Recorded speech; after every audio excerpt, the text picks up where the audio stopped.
So I was just at Columbia City Hall and I saw this flyer here. It's called Law Enforcement Interaction Guidelines. And it goes on to say, you know, police stop members of the public and ask for information. Being stopped doesn't mean you're suspected of a crime. Then it goes on to say, the brochure is designed to increase your understanding how to respond if you are stopped by an officer. It says these are the guidelines.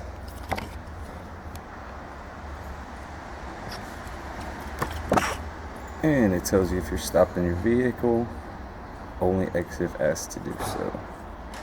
But the thing I want to ask, I'm going to go in and ask about is it says if you're stopped on the street, answer all questions pertaining to your identity. Now, South Carolina is not a stop and ID law, so and they're talking about stopping people that aren't even suspected of a crime. So you definitely don't have to ID yourself then. And even if you are suspected of a crime, you're detained under a Terry stop. You're still not required to ID yourself. Because like I said, South Carolina is not a stop and ID state. So I'm going to go in here, City of Columbia Police Headquarters, and see if somebody can tell me why it looks like they're misleading the public. Justice Administration Complex, and that is police headquarters. I'm going to go in there, ask them about their flyer, Law Enforcement Interaction Guidelines.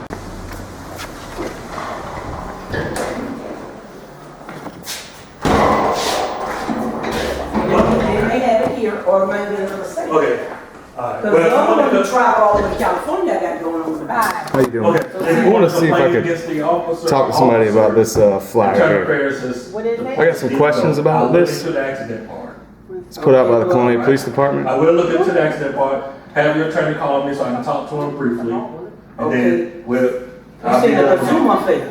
I'm not saying consumer. Yeah, I got it at City Hall. We have an attorney affairs here. Yeah. I'm gonna deal with the one with the state south, the general attorney of state south Okay, Carolina. you can do that on your own. I don't need to hear it. Yeah. I don't need to hear it. I do that way. I was trying to avoid to even do that. That's why I got avoided. Well, my thing is, I mean, you can talk my about thing it out, is- work it out. well, my thing is, the officers that work for myself and Captain Holbrook, if they're wrong, we're gonna deal with it. If you feel it was treated unjustly, I'm sorry? you need to make a complaint here. I had some questions about the guidelines that it has on there. I can't tell you what to do. Right. But You know, it says here on the front that, you know, you're not being suspected of a crime necessarily if you're stopped by a police officer, right? And over here it says, these are the guidelines that you should answer all questions pertaining to your identity. And now, South Carolina's not a stop and ID state, right? That's correct. But when you're stopped for a violation, Well, a motor vehicle violation, that's the thing. It says if you're stopped you're on the required street here. Well, if you're stopped for a motor vehicle violation, No. then the state requires you to have a driver's license. Right, I'm well aware of that. But see right here it says, here's the guidelines for if you're stopped in a vehicle. Now here's the guidelines for if you're stopped on the street. And here it says you're not necessarily suspected of a crime. So, and then it says you need to answer all questions pertaining to your identity. So I think you're a little bit misrepresenting what a citizen has to do when they're stopped on the street by a police officer. Even if they are suspected of a crime, that's my understanding, they don't have to ID themselves if you're not in a stop and identify state, correct? If the officer has no problem cause, and now Right, an officer can walk up to anybody of and talk course, to them. yeah. And if they choose not to, and the officer doesn't suspect them of a crime or reasonable suspicion that a crime has been committed, Right. or one's about to be committed, Right. then the person totally has the right to not to speak to the Correct. officer. Right, and that's my thing though, is y'all are saying, you know, these are the citizen guidelines for interacting with law enforcement, and then you say that they need to answer all the questions pertaining to their identity. I think you're misleading the public there. Would you not agree with that? No, I would say that's what we'd like for people to do. Okay. Now, do they have to do it because this brochure says? Right, They don't. but when people see something coming from a position of authority like the Columbia Police Department, they're left to assume that that's the law usually. You know, they have public trust in the police department, and the police department's telling them the truth. And I just think that's a little bit misleading there. Okay, I understand that. That's all. I just wanted to make sure that, you know, in South Carolina, you don't have to ID yourself when stopped by a police officer. Even if they have RAS, because it's not a stop and ID state. Well, but if they have reasonable, if an officer has reasonable suspicion that you've been involved in a Right. crime, he can detain He can detain you under a Terry stop. and then he can stop. But you don't he can have to start ID an yourself. Investigation. Correct. You still don't have to Well, ID yourself unless you're under arrest, though. No, at that point, That's not correct? if that's not because you're under arrest, doesn't the fact that you're under arrest isn't the trigger for identifying yourself. All right. So you're saying detainment is once you're detained for a Terry stop, you're saying in South Carolina you're required to ID then? No, what I'm saying is once the officer starts to investigate his reasonable suspicion for stopping you. Right. Okay, and you are detained, lawfully detained. Right. Then yes, he has the authority to find out who you are. And if you don't have an ID on you, then he'll do all the proper checks that he needs to do to try to identify who you are. If you're not cooperating. I guess then my next question is, so if I'm detained by an officer, a Terry stop, he has reasonable articulable suspicion I have committed or am committing or about to commit a crime, then I can be arrested for not identifying myself? No, So it's not a law that requires it, right? It's not tied to your identity. It's tied to whether or not you were involved in a crime, Right. or you were about to commit. No, that's what I'm saying. I understand what goes into a Terry stop, how they can stop you. Okay. But what I'm saying is, once the Terry stop happens, he's determined he has RAS. Okay, I'm saying once that happens, am I required to ID myself? If I don't, will I be arrested? If you are under investigative detention, and you cannot be identified, and there is a reasonable suspicion that the officer believes that you have committed a crime, Right. or about to commit a crime, Right. you can be arrested. Okay, for failure to identify. No, it's got to be for a specific reasonable suspicion that you've committed a crime. Okay, I'm just getting at. Right. Yeah, I understand But all that. you I'm just trying to make sure right. that you don't have to ID yourself. You're operating under the premise, right, that somebody's trying to hide something, and that's not what this Right, is. but that's I mean, not necessarily true. No, what I said was, generally people don't have a problem identifying themselves. Right. Now, some people don't want to, and that's Right, fine. especially when they're And not we have suspected of a policy- crime, like it says Right. here. This is, Well, when you're stopped, you're not We have policy necessarily. and procedure that governs the officers, how they can stop, who they can talk to. I could stop you and say, "Hey, how are you?" Of course, I'm it's called a Officer consensual encounter. Right, but if I don't, And I can refuse it and walk away if I like. Yeah, I'm pretty aware of the laws. Unless I have reasonable suspicion that you've been Yeah, involved. then you can detain me. But I just thought it was a little misleading. I think maybe y'all should change it to you should answer all questions, but you're not required to answer all questions. Especially just because this part right here says that you're talking about being stopped, and it says it doesn't necessarily mean you're suspected of a crime, and you definitely don't have to ID if you're not suspected of a crime. But then we go to this side and it says to answer all questions pertaining to your ID. So I just think.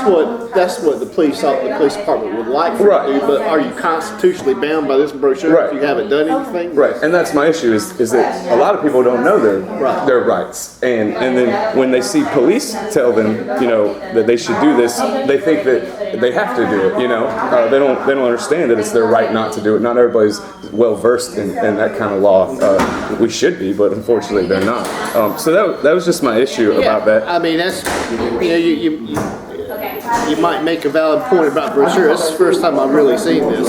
First time I saw it too, I was just in City Hall taking some pictures, and they had it in there. Right. But I mean, I think we're saying the same thing. If you haven't committed a crime, All right, well, I'll have it ready for you. and an officer walks up and stops to you and tries to talk to you, and you haven't done anything, Right. and you don't want to talk to the officer, just let's say because you just don't like police officers, Right. and you can walk away. And your question to me was, can I be arrested for not identifying myself? Right. And No. Okay, that's what I wanted the answer to. And then there's the other thing though, and back to I only say But this. I would say this: there's nothing constitutionally wrong with me asking you, hey, I saw you walking down the street. My name's Officer Folden with Columbia Police Department. Do you mind if I see your ID? You can say, I agree. There's nothing wrong with that. Right. Unfortunately, a lot of citizens think that they have to ID when they're asked by an officer, no matter what. They don't understand RAS and all that kind of stuff. And well, then the other thing though, in the same breath, when you say you can walk away. and I make this point just because on this side it says, you know, you're not always a suspect of a crime. Sure. But then over here it says, do not argue or walk away from the law enforcement official. So then the people, you know, it says right there, don't go anywhere, stay there. Basically, you know, sort of right here, making a person think that if they're just stopped by an officer, they are now detained and need to ID themselves. So I just think it's misleading the public for anybody that sees this. You know, these are general guidelines and safety tips. No, yeah, I understand Not that. only for safety for the public, but safety for the officer. Right. Are they written in stone? No.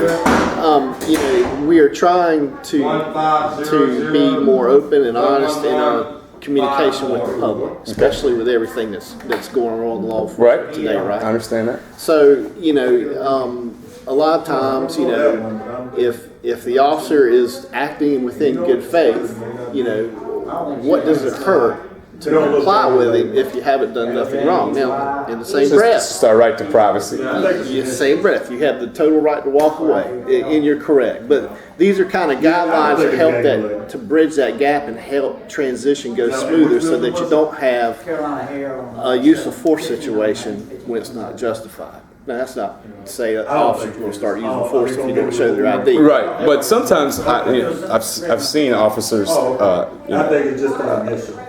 sort of harass citizens for not showing their ID when they're not required to. I'm not saying necessarily Columbia police officers. I've never seen that personally, but I know it happens. And it was just my concern that people put faith in what the police tell them, and that these guidelines, I think, could be misleading to the public a bit about what they do and do not have to do when stopped by an officer with RAS or without RAS.